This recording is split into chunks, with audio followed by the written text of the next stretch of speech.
ಕನ್ನಡದ big impact. ಮಂಡ್ಯದಲ್ಲಿ PU ಪರೀಕ್ಷೆ ಅಕ್ರಮದ ಕಿಂಗ್ ಪಿನ್ ತಲೆದಂಡವಾಗಿದೆ. ಜೂನಿಯರ್ ಕಾಲೇಜಿನ ಪ್ರೌಢಶಾಲೆ ಸಹ ಶಿಕ್ಷಕ ರಮೇಶ್ ಅಮಾನತು ಮಾಡಲಾಗಿದೆ.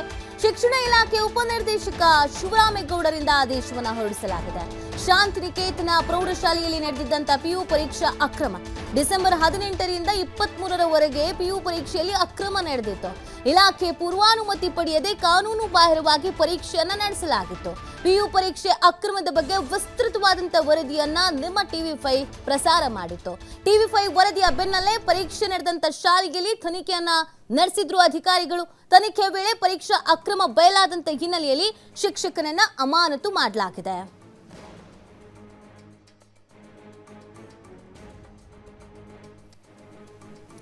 ನೋಡಿ, ಅಕ್ರಮ ಬಯಲಿಗೆ ಇಳಿದಿದ್ದೆ ಟಿವಿ5. ಯಾವ ರೀತಿಯಾಗಿ ಅಕ್ರಮ ನಡೀತಾ ಇತ್ತು ಪರೀಕ್ಷೆ ವಿಚಾರದಲ್ಲಿ ಅನ್ನೋದ್ರ ಬಗ್ಗೆ ಸಂಪೂರ್ಣವಾದಂತ ಮಾಹಿತಿಯನ್ನ ನೀಡಲಾಗಿತ್ತು.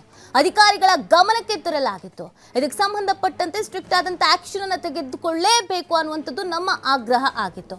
ಇದೀಗ ತನಿಖೆಯ ವೇಳೆ ಏನ್ ಅಕ್ರಮ ನಡೆದಿತ್ತು, ಯಾರು ಮಾಡಿದ್ರು ಅನ್ನೋದು ಗೊತ್ತಾಗಿದೆ. ಈ ಸಂದರ್ಭದಲ್ಲಿ ಯಾರು ಸಹಾಯಕರಾಗಿ ನಿಂತಿದ್ರೋ ಶಿಕ್ಷಕ, ಆತನ ಅಮಾನತನ್ನು ಮಾಡಲಾಗಿದೆ. ತನಿಖೆ ವೇಳೆ ಪರೀಕ್ಷಾ ಅಕ್ರಮ ಬಯಲಾಗಿರುವಂತಹ ಹಿನ್ನೆಲೆಯಲ್ಲಿ ಶಿಕ್ಷಕನನ್ನ ಅಮಾನತು ಮಾಡಲಾಗಿದೆ. ಈ ಬಗ್ಗೆ ಮತ್ತಷ್ಟು ಮಾಹಿತಿಯನ್ನು ನೀಡ್ತಾರೆ ನಮ್ಮ ಪ್ರತಿನಿಧಿ ಶಶಿಕುಮಾರ್. ಶಶಿಕುಮಾರ್, ಏನಿದೆ ಈ ಬಗ್ಗೆ ಹೆಚ್ಚಿನ ಮಾಹಿತಿ?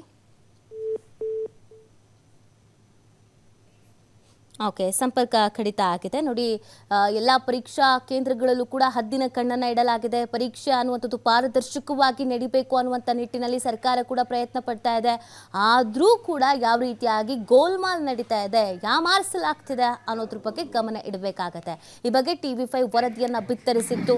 ಪಾರದರ್ಶಕವಾಗಿ ಇಲ್ಲಿ ಪರೀಕ್ಷೆ ನಡೀತಾ ಇಲ್ಲ, ಅಕ್ರಮ ನಡೆದಿದೆ, ಗೋಲ್ಮಾಲ್ ಆಗಿದೆ, ಇದರಿಂದ ಬಹಳಷ್ಟು ವಿದ್ಯಾರ್ಥಿಗಳಿಗೆ ಅನ್ಯಾಯ ಆಗಿದೆ ಅನ್ನುವಂಥ ವಿಚಾರವನ್ನು ಟಿವಿ5 ಪ್ರಸಾರ ಮಾಡಿತ್ತು. ಮತ್ತು ಇದಕ್ಕೆ ಸಂಬಂಧಪಟ್ಟಂತೆ ಯಾರು ಇದರಲ್ಲಿ ಶಾಮೀಲಾಗಿದ್ದಾರೋ ಅವರ ವಿರುದ್ಧ ಕ್ರಮ ಆಗಬೇಕು ಅನ್ನುವಂಥದ್ದು ಕೂಡ ನಮ್ಮ ಆಗ್ರಹ ಆಗಿತ್ತು.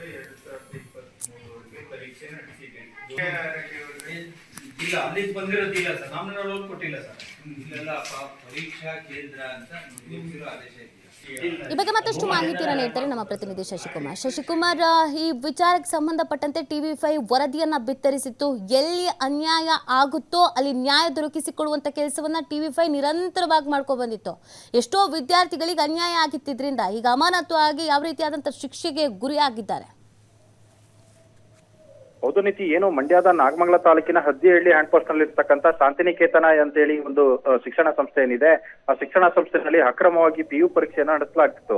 ಇಲ್ಲಿ ಸುಮಾರು ಒಂದು 16 ಜನ ಏನು ಪರೀಕ್ಷಾರ್ಥಿಗಳು, ಅಂದ್ರೆ ವಿವಿಧ ಇಲಾಖೆಗಳಲ್ಲಿ ಸರ್ಕಾರಿ ನೌಕರರಾಗಿರ್ತಕ್ಕಂಥವ್ರು ಜೊತೆಗೆ ಏನು ಖಾಸಗಿ ಇಲಾಖೆ ನೌಕರರಾಗಿರ್ತಕ್ಕಂಥವ್ರು ಏನು ಇಲ್ಲಿ ಪರೀಕ್ಷೆಯನ್ನ ಅಕ್ರಮವಾಗಿ ಪಡ್ಕೊಂಡಿದ್ರು. ಅದಕ್ಕೆ ಕಿಂಗ್ ಪಿನ್ ಆಗಿರ್ತಕ್ಕಂಥ ನಾಗಮಂಗಲ ಜೂನಿಯರ್ ಕಾಲೇಜಿನ ಪ್ರೌಢಶಾಲೆಯ ಸಹ ಶಿಕ್ಷಕ ರಮೇಶ್ ಅಂತೇಳಿ ಆತ ಏನೋ ಒಂದು ಬೆಂಗಳೂರಿನ ಒಂದು ಸಂಸ್ಥೆಯೊಂದಿಗೆ ಒಪ್ಪಂದವನ್ನ ಮಾಡಿಕೊಂಡು ಇಲ್ಲಿ ಅಕ್ರಮವಾಗಿ ಒಂದು ಪರೀಕ್ಷೆಯನ್ನ ನಡೆಸಿದ್ರ ಬಗ್ಗೆ ಮಾಹಿತಿ ಬಂತು. ಇದನ್ನ ಆಧರಿಸಿ ನಾವು ಕೂಡ ಅದರ ಒಂದು ವಿಡಿಯೋ ಎಲ್ಲ ಸಮೇತವಾಗಿ ನಾವು ಸಂಬಂಧಪಟ್ಟ ಅಧಿಕಾರಿಗಳ ಸಮೇತವಾಗಿ ಏನೋ ಅಲ್ಲಿ ಸ್ಥಳಕ್ಕೆ ಭೇಟಿ ನೀಡಿದಂತ ಸಂದರ್ಭದಲ್ಲಿ ಈ ಅಕ್ರಮ ಕೂಡ ಬಯಲಾಗಿತ್ತು. ಇದು ಈ ಸಂಬಂಧಪಟ್ಟಂತೆ ಟಿವಿ5 ಒಂದು ವಿಸ್ತೃತವಾದ ವರದಿಯನ್ನು ಕೂಡ ಪ್ರಸಾರ ಮಾಡಿತ್ತು. ಅಂದ್ರೆ ಡಿಸೆಂಬರ್ 18ರಿಂದ 23ರವರೆಗೆ ನಡೆದಿದ್ದಂತ ಈ ಅಕ್ರಮ ಪರೀಕ್ಷೆ ಬಗ್ಗೆ ಸಾಕಷ್ಟು ಒಂದು ಜಾಗೃತಿಯನ್ನು ಮೂಡಿಸುವಂತ ಕೆಲಸವನ್ನು ಕೂಡ ಟಿವಿ5 ಕನ್ನಡ ಮಾಡಿತ್ತು. ಇದರ ಆಧಾರದ ನಮ್ಮ ವರದಿಯನ್ನು ಆಧರಿಸಿ ಏನು ಶಿಕ್ಷಣ ಇಲಾಖೆ ಅಧಿಕಾರಿಗಳು, ಅದರಲ್ಲೂ ಕೂಡ ಪಿಯು ಡಿಡಿ ಅವರು ಇರ್ಬೋದು, ಮತ್ತೆ ಪ್ರೌಢಶಾಲಾ ಶಿಕ್ಷಕರ ಏನು ಉಪನಿರ್ದೇಶಕರಾಗಿರ್ತಕ್ಕಂಥ ಶಿವರಾಮೇಗೌಡರು ಅವರು ಕೂಡ ಏನು ಸ್ಥಳಕ್ಕೆ ಭೇಟಿಯನ್ನ ನೀಡಿ ಒಂದು ತನಿಖಾ ವರದಿಯನ್ನು ಕೂಡ ತಯಾರು ಮಾಡಿದ್ರು. ಇದು ಎಲ್ಲ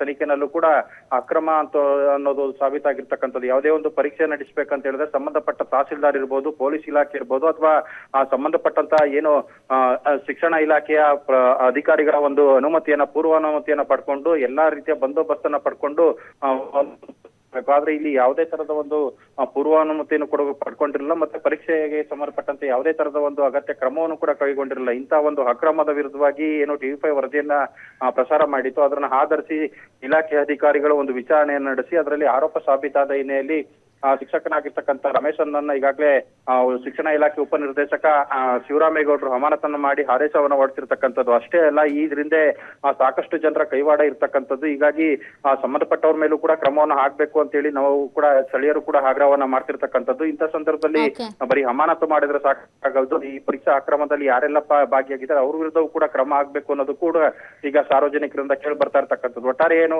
ಟಿ5 ವರದಿ ಒಂದು ನ್ಯಾಯಯುತವಾಗಿ ಏನು ನಿರಂತರವಾಗಿ ಜನರ ಪರವಾಗಿ ಇರುತ್ತೆ ಅನ್ನೋದಕ್ಕೆ ಇದೊಂದು ಸ್ಪಷ್ಟ ಉದಾಹರಣೆ ಅಂತಾನೆ ಹೇಳ್ಬೋದು. ನೀತಿ. ಧನ್ಯವಾದ ಶಶಿಕುಮಾರ್ ತಮ್ಮ ಡೀಟೇಲ್ಸ್ಗಾಗಿ.